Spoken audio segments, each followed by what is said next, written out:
제23장.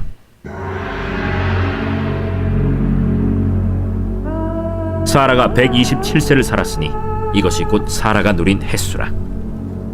사라가 가나안 땅 헤브론 곧 기럇 아르바에서 죽음에 아브라함이 들어가서 사라를 위하여 슬퍼하며 애통하다가 그 시신 앞에서 일어나 나가서 헷 족속에게 말하여 이르되, 나는 당신들 중에 나그네요 거류하는 자이니 당신들 중에서 내게 매장할 소유지를 주어 내가 나의 죽은 자를 내 앞에서 내어다가 장사하게 하시오. 헷 족속이 아브라함에게 대답하여 이르되, 내 주여 들으소서. 당신은 우리 가운데 있는 하나님이 세우신 지도자이시니 우리 묘실 중에서 좋은 것을 택하여 당신의 죽은 자를 장사하소서. 우리 중에서 자기 묘실에 당신의 죽은 자 장사함을 금할 자가 없으리이다. 아브라함이 일어나 그 땅 주민 헷 족속을 향하여 몸을 굽히고 그들에게 말하여 이르되, 나로 나의 죽은 자를 내 앞에서 내어다가 장사하게 하는 일이 당신들의 뜻일진데 내 말을 듣고 나를 위하여 소할의 아들 에브론에게 구하여 그가 그의 판머리에 있는 그의 막벨라 굴을 내게 주도록 하되 충분한 대가를 받고 그 굴을 내게 주어 당신들 중에서 매장할 소유지가 되게 하기를 원하노라. 에브론이 헷 족속 중에 앉아 있더니 그가 헷 족속 곧 성문에 들어온 모든 자가 듣는 데서 아브라함에게 대답하여 이르되, 내 주여 그리 마시고 내 말을 들으소서. 내가 그 밭을 당신에게 드리고 그 속의 굴도 내가 당신에게 드리되 내가 내 동족 앞에서 당신에게 드리오니 당신의 죽은 자를 장사하소서. 아브라함이 이에 그 땅의 백성 앞에서 몸을 굽히고 그 땅의 백성이 듣는 데서 에브론에게 말하여 이르되, 당신이 합당히 여기면 청하건대 내 말을 들으시오. 내가 그 밭값을 당신에게 주리니 당신은 내게서 받으시오. 내가 나의 죽은 자를 거기 장사하겠노라. 에브론이 아브라함에게 대답하여 이르되, 내 주여 내 말을 들으소서. 땅값은 은 400세겔이나 그것이 나와 당신 사이에 무슨 문제가 되리이까? 당신의 죽은 자를 장사하소서. 아브라함이 에브론의 말을 따라 에브론이 헷 족속이 듣는 데서 말한 대로 상인이 통용하는 은 400세겔을 달아 에브론에게 주었더니 마므레 앞 막벨라에 있는 에브론의 밭 곧 그 밭과 거기에 속한 굴과 그 밭과 그 주위에 둘린 모든 나무가 성문에 들어온 모든 헷 족속이 보는 데서 아브라함의 소유로 확정된지라. 그 후에 아브라함이 그 안에 사라를 가나안 땅 마므레 앞 막벨라 밭 굴에 장사하였더라. 마므레는 곧 헤브론이라. 이와 같이 그 밭과 거기에 속한 굴이 헷 족속으로부터 아브라함이 매장할 소유지로 확정되었더라.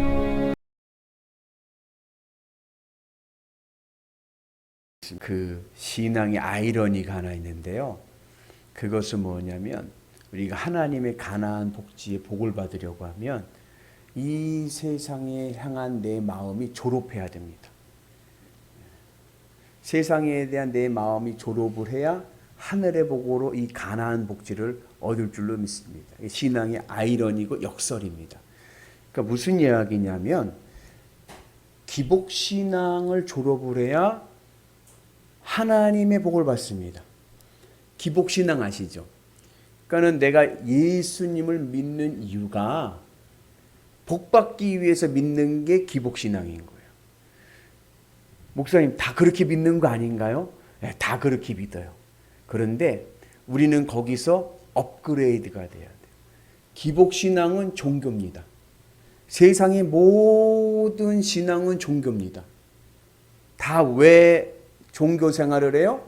복받기 위해서. 내가 원하는 세상 복을 얻기 위해서 신앙생활을 하는 거야. 종교입니다. 기독교는 종교를 넘어서 생명이 돼야 됩니다. 그래서 내가 예수님을 믿는 이유는 첫 번째는 하늘 천국 가기 위해서입니다. 아멘이시죠? 이 땅의 삶은요 잠시 잠깐이에요. 이 땅의 삶은요 안개와 같아요. 곧 없어질 거예요. 우리의 삶의 목적은 하늘 천국. 영원한 하나님의 나라, 그 나라를 소망하면서 내 마음을 하나님으로 채우는 거예요.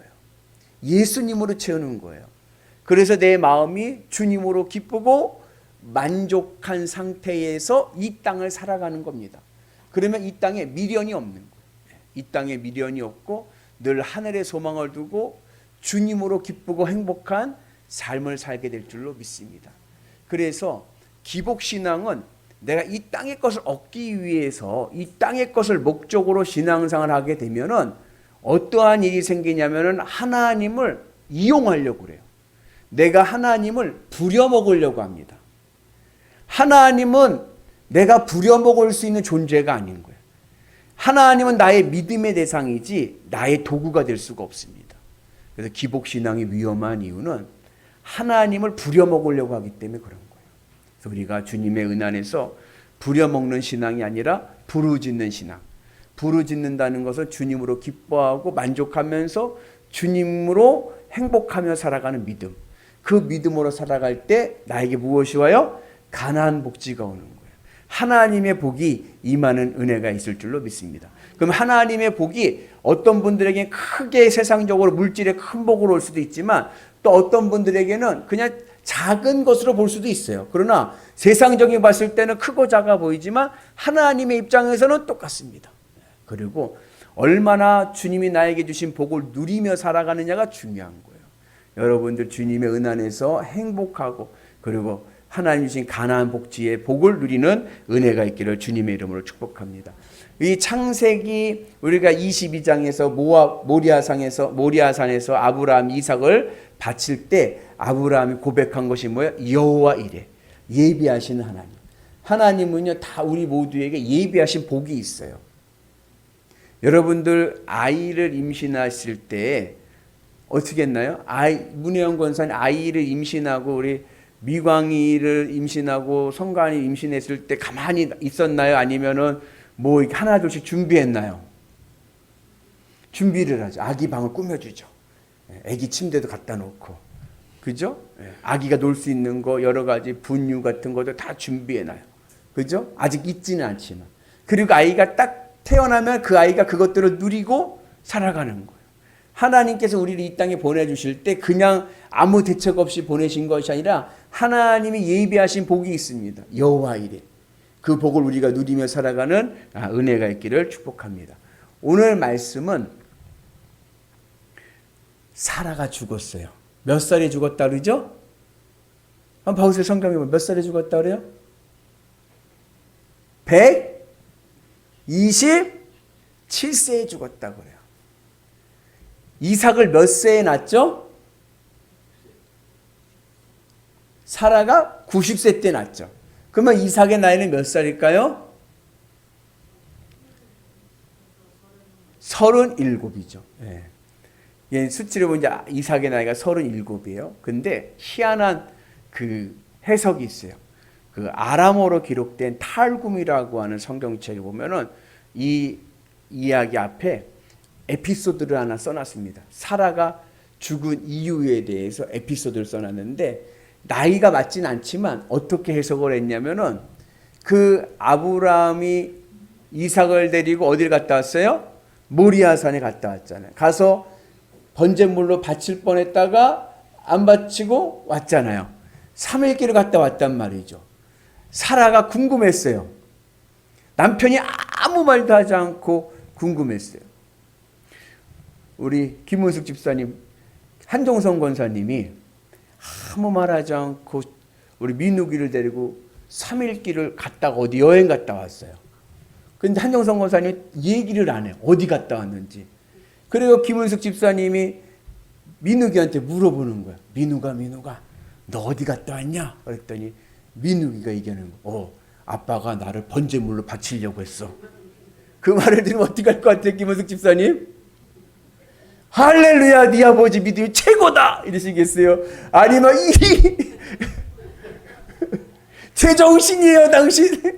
하나밖에 없는 아들을 바치려고 하다. 그러겠어요?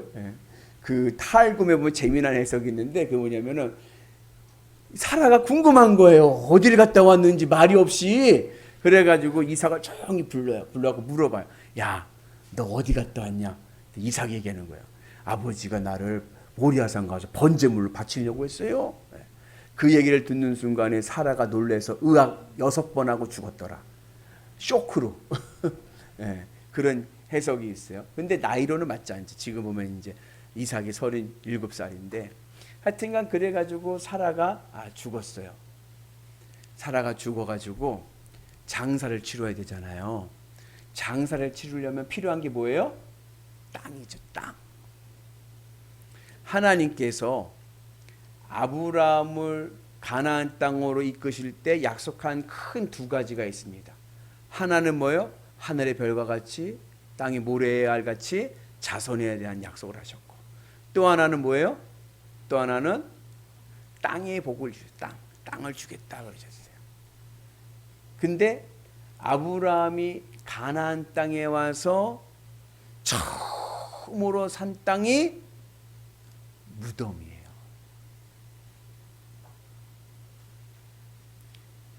아브라함이 사라를 2번 누이라고 속인 에피소드 우리가 알죠? 그런데 오늘 보니까는 사라가 죽으니까 아브라함이 어떻게 돼요? 대성통곡하고 슬퍼하면서 울어. 늘 한평생 함께했던 아내가 죽으니까 대성통곡하고 울면서 아내를 위해서 땅을 삽니다. 무덤을 세우기 위해서 땅을 사는 거예요. 여기에 중요한 신앙의 교훈이 있습니다. 우리가 하나님의 복을 받고 아브라함의 복을 받기 위해서는요, 이 세상에 대해서 내가 무덤이 돼야 돼요. 세상에 대해서 죽어야 됩니다. 그래서 내 마음이 세상 것을 기뻐하려고 하지 말고 하나님 뜻 이루는 것이 기쁨이 되는 은혜가 있기를 주님의 이름으로 축복합니다. 자, 이제 땅을 삽니다. 얼마 주고 샀죠? 얼마 주고 샀어요? 400세겔, 400세겔. 완전히 바가지에 바가지를 썼어. 여러분 보세요. 이제 햇사람들에게 땅을 사는 거예요. 우리 연천군에 있어요. 연천군에 있는데 여러분들 땅이 있어요. 여러분들 집에 땅이 있어요. 근데 저 뜬금없이 저기 서울이나 아니면은 뭐 대전이나 이런 사람들이 와가지고 땅을 보면서 나 이 땅 사고 싶습니다. 그러면 어떻게 부를까요? 시세에 비해서 많이 부르죠. 텃세. 그죠? 네. 지금 아브라함은 이방인이에요. 이방인이 와서 이제 집을 살려고 하는 거예요. 땅을 살려고 하는 거예요. 근데 400세겔 땅을 또 안 팔아. 땅 사기도 어려워. 그죠? 땅도 사기가 어려운데 마땅한 땅 자리가 없어.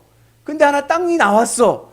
살려고 했더니 400세겔이나 부르는 거예요. 그러면서 뭐라 그래요? 이 400세겔이 당신과 나에 무슨 상관이 있겠느냐? 뭐 돈이 뭐 중요하냐? 이런 식인 거예요.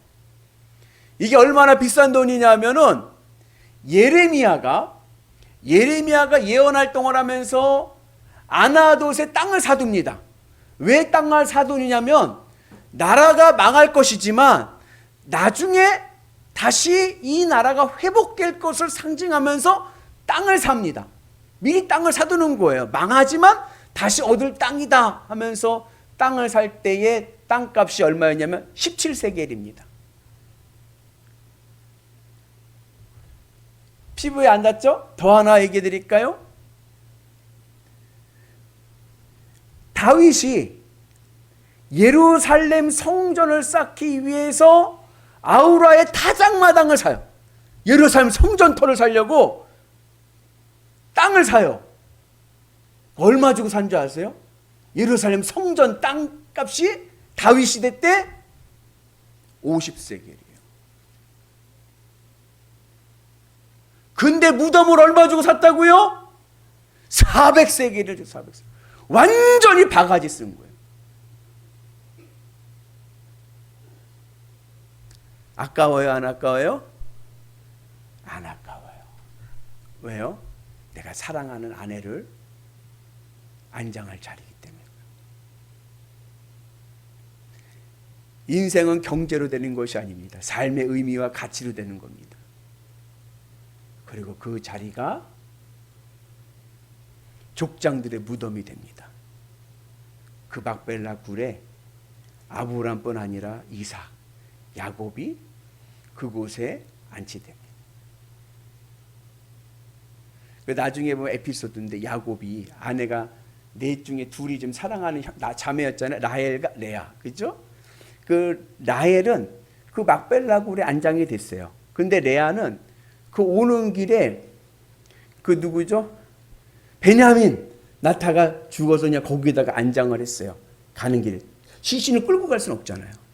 그 나중에 야곱이 어디서 죽냐면은 애굽에서 죽습니다. 요셉이 애굽에 가 있으니 애굽에 죽을 때 뭐라고 유언을 남기냐면은 나는 여러분 라헬과 레아 중에 야곱이 누굴 더 사랑했죠? 네? 라헬을 더 사랑했죠. 네. 근데 레아가 막벨라 굴에 안장이 된 거예요. 근데 라헬은 길에다가 이제 안장이 된 거죠. 근데 야곱이 마지막 유언할 때 뭐라 그러냐면은 나도 막벨라 굴에 안전해달라. 그래가지고 그 무덤에 안장이 됩니다. 그리고 그곳의 이름이 오늘 뭐라고 그래요? 헤브론.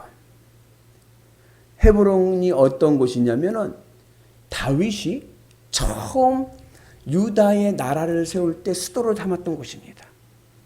그 막벨라 굴, 그때는 완전히 바가지 썰는 줄 알았거든요. 근데 그 터에서 다윗 왕가의 나라가 시작이 됩니다.